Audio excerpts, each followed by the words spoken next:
Kita lanjutkan perbincangan dengan Pak Peter Gonta. Pak Peter setelah kembali sudah bertemu Pak Jokowi? Ketemu di beberapa acara, tapi tidak kembali untuk mereport karena bos saya adalah Menlu. Ya, tapi Pak Peter kan cukup dekat sama Pak Jokowi selama ini. Saya kenal dengan Pak Jokowi, tapi mau mengatakan bahwa saya dekat dengan beliau juga enggak. Tidak perlu untuk ketemu khusus untuk mengupdate peningkatan kerjasama dagang dengan beliau. Enggak, bukan urusan Pak Jokowi. Ya. Pak Jokowi kan lebih besar itu urusannya Menteri Perdagangan. Karena beliau sangat konsen dengan ekspor kita. Beberapa kali saya ikuti acaranya, beliau komplain ekspor kita negara sebesar ini masih kalah oleh Vietnam. Ya. Bahkan beliau bilang tutup aja itu pusat perdagangan di luar negeri karena nggak berfungsi. Oh, saya rasa begitu. Beliau betul bahwa perdagangan kita kalah dengan Vietnam itu disebabkan karena negosiator kita dengan luar negeri itu tidak terlalu Ulung. begini. Orang Indonesia itu harus merubah sikap. Merubah sikap dalam arti kata kita selalu di dalam negosiasi sering acap kali kebanyakan kalah. Kenapa begitu, Pak? Karena kita orang Indonesia selalu dibilang the smiling Indonesian. Oh, jadi nggak boleh senyum kalau negosiasi? Kalau kita negosiasi saya rasa jangan senyum. Dianggap kita baik. Oh. Selalu senyum dan di toko-toko kita selalu kan. Nah ini jadi masalah. Cobalah negosiasi dengan orang Jepang santun sekali. Pernah nggak lihat orang Jepang dinegosiasi ketawa? Hampir nggak pernah. Pernah nggak lihat orang Korea kalau negosiasi ketawa? Pernah lihat orang Cina kalau negosiasi ketawa? Indonesia belum negosiasi sudah ketawa. Nah, itu kultur kita. Nah, kita harus merubah kultur kita. Kita bangsa yang besar, kita harus pede, kita nggak usah terlalu. Tapi ya itu, kita kan kebawa oleh kultur Jawa yang santun, ramah. Orang Indonesia kan terkenal ramah. Bukannya itu jadi modal, Pak? Tidak. Jam sekarang dalam satu situasi dunia yang keras, saya sering naik motor di sini di kota. Dan kehidupan di Indonesia itu keras. Kalau saya naik motor ketawa ke TV kiri kanan, diserempet orang saya. Ya. Nah, ini sama. Saya pun harus ikut keras. Kalau orang silang saya naik motor, saya harus silang juga. Kalau kita pernah naik motor, Pak Claudius? Kapan terakhir? Oh, udah lama sekali, Pak. Saya tiap hari naik motor. Dan kalau saya naik motor, itu saya mesti sikat orang. Kalau enggak, saya nggak dapat. Orang hantam saya juga hantam. Kalau kena pun saya minta maaf sama dia. Saya juga ditabrak dari belakang. Dia pun minta maaf. Mau marah apa kita kalau udah maaf? Jadi kehidupan di Jakarta itu keras. Kehidupan di dunia itu sekarang keras. Jadi perlu model negosiasi baru nih. Kita harus mempunyai model negosiasi yang keras. Kita harus memodel negosiasi yang mana kita harus silang orang. Nah itu yang mungkin cukup berhasil ketika kita negosiasi dengan EU soal kelapa sawit, Pak. Penundaan dari ke tahun 2030 kan ada syarat-syarat. Oke, Pak, kalau saya undang Anda masuk, datang ke rumah saya ya. Tapi kalau Anda ke rumah saya, tolong pakai dasi. Tolong pakai kaos kaki. Tolong harus naik mobil Mercy. Tolong Anda harus bawa buat saya oleh-oleh. Segala macam. Jadi banyak persyaratan gitu. Sama juga bohong kan? Tolong datang ke rumah saya, kalau harus naik Rolls Royce. Ya kan nggak mungkin. Jadi bisa disebut tidak berhasil tuh karena syaratnya sangat berat. Begini, berhasil dan tidak berhasil itu relatif. Yang menjadi masalah ini, masalah banning daripada kelapa sawit, ini adalah masalah persaingan perdagangan. Tidak ada hubungannya dengan yang lain. Hanya persaingan perdagangan. Persaingan perdagangan karena mereka juga mempunyai rapeseed dan sunflower. Dan petani-petani di situ mempunyai lobbyis yang sangat kuat. Kita, Indonesia, tidak mempunyai lobbyis yang kuat. Datang ke EU, bertemu dengan Presiden EU, dengan Presiden Komisi EU, dengan Ketua Parlemen EU, foto-foto, ngomong tolong kelapa sawit, dibilang oke, kita pulang, wah udah beres. Tapi kan kita harus negosiasi dengan level 2, level 3-nya di bawah. Yang nggak kelihatan loh orang-orang ini. Inilah yang dilakukan oleh para NGO. Nah jadi kita harus mempunyai strategi dagang menurut hemat saya. Saya bukan Menteri Perdagangan dan juga bukan ahli dagang. Saya juga pedagang juga bukan. Karena saya biasa adalah kacungnya orang dagang. Tapi apa yang saya katakan, kita harus mempunyai strategi tertentu yang keras di dunia yang keras.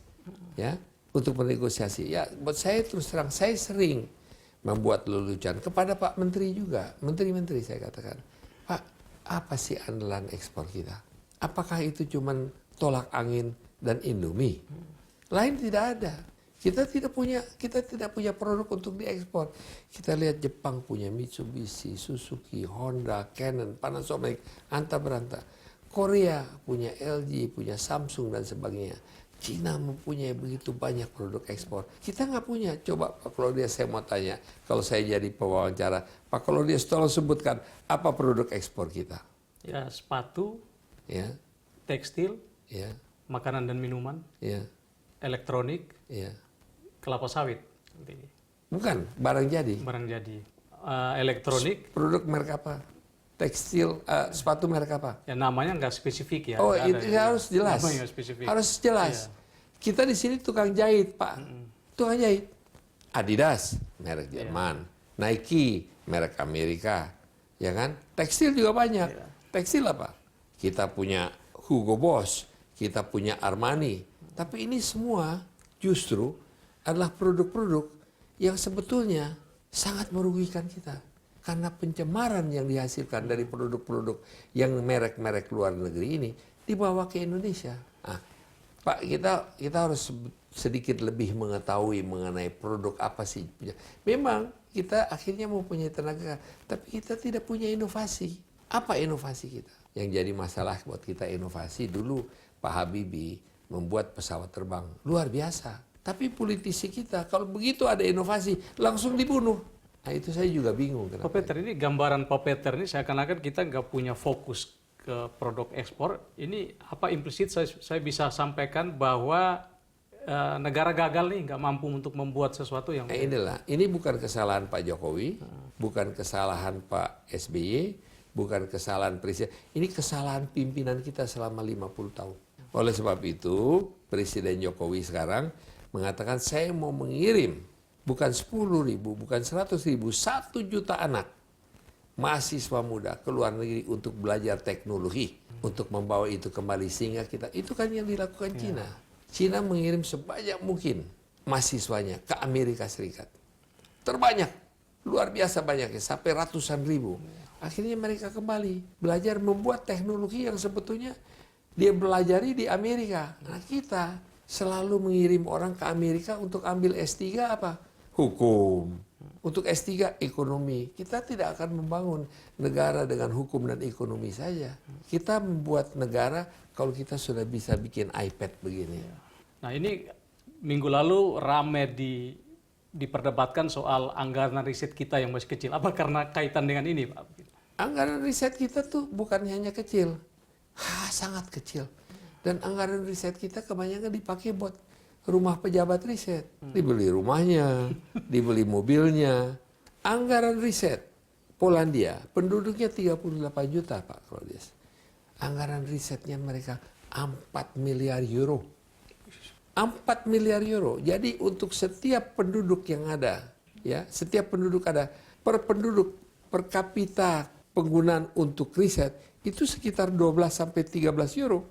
Sementara kita, mungkin anggaran riset kita 2 triliun atau 200 juta terhadap 260 juta, 80 sen, 90 sen per kapita. Jadi ya angka ini nggak tepat ya, nanti mungkin ada yang lihat nggak benar angkanya dia. Kalau Polandia angkanya benar, kalau Indonesia angkanya nggak benar, karena saya nggak tahu angkanya. Dari manapun saya cari susah. Jadi kalau Pak Jokowi mau menjadikan tahun ini mulai era dimulainya revolusi 4.0, konsekuensinya anggaran riset itu harus tinggi, Pak. Kita nggak usah ngomong revolusi 4.0. Revolusi 4.0 baru bisa terjadi kalau orang-orang kita sudah terdidik. Kita masih revolusi 1.5 kali. Iya. Kenapa orangnya nggak ada? Tetapi itulah yang ingin dilakukan. Saya kenapa mengatakan ini? Oleh karena memang ini dari dulu tidak menjadi perhatian pemerintah. Riset itu yang namanya Pak Habibie suka dipotong. Ya kita melihat juga sekarang, kalau dari 200 orang yang lulus PhD di UI, setiap tahun 200 orang yang lulus PhD. Berapa orang yang lulus PhD di dalam bidang teknologi? Hanya 8 orang. Hanya 4%. Ya. Itu sangat menyedihkan. Karena semua orang ingin jadi lawyer. Semua orang ingin jadi politisi. Visip UI itu rame. Ya semua ingin jadi politisi, pengen masuk DPR. Semua ingin jadi PNS. Yang masuk ITB cuma sedikit. Pak Peter, kita lanjut di segmen berikut. Ya. Pemirsa, tetaplah bersama Pak Peter Gonta.